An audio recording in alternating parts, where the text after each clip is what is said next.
three are back in Washington today begging for a government bailout. It's the automakers' last chance to prove that without the cash, they'll go under. JS on air now. We're joined by Journal Sentinel business writer Tom Content.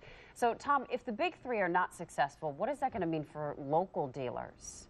Well, the impact here could be far-reaching. The National Auto Dealers Association says a lot of dealers could go out of business. You see a lot of suppliers.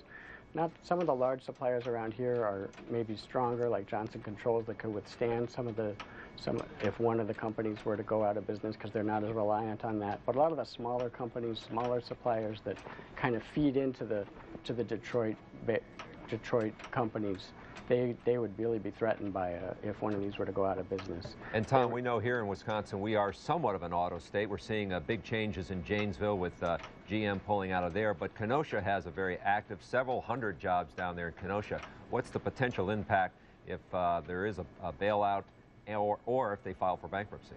Well, Kenosha has about 800 employees at their engine plant. Of course, it used to be the headquarters for the American Motors and made cars before that was sold to Chrysler. And right now they have investment that's pending for a new line of engines. And if it's the same story with Janesville, just like with Janesville. If Chrysler can't make a go of it, then Kenosha's certainly not going to make a go of it.